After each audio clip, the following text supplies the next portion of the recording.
So energy efficiency is always a hot topic when it comes to windows. Here's what I tell people. So if you're in a 1940, 50, 60 home and it's original single pane windows, or you bought a home built in the 85 to 95, 2000 here, it's really cheap vinyl builder grade windows.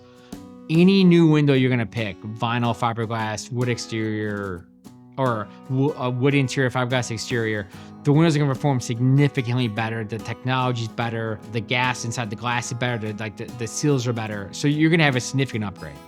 From there, it depends on how much you wanna spend. Because you can get a window that's 40 to 50% better U factor. So U factor really measures the heat loss. That's really what's important when you come to energy efficiency for windows.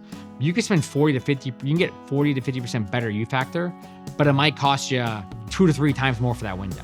And so for a lot of times, the thing when it comes to people, if they're looking at vinyl windows, they might be willing to upgrade for a couple $100 a window, which might be 20, 30% of the window. If they have a home built in the 1940s or 50s, even today's vinyl windows are gonna perform so much better.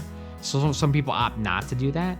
If you're looking at a higher end Marvin window or a Pella window or an Andersen window, it's gonna be so much better. And then for the cost, almost no one decides. Most people don't wanna spend $20,000 to $30,000 more to get the highest energy efficient windows. So, but what you're gonna get today is gonna perform night and day better and significantly more than what you had. And that's what the vast majority of people decide on. Just go with the standard window. A standard one today is 10 times better than window made in, original single pane windows.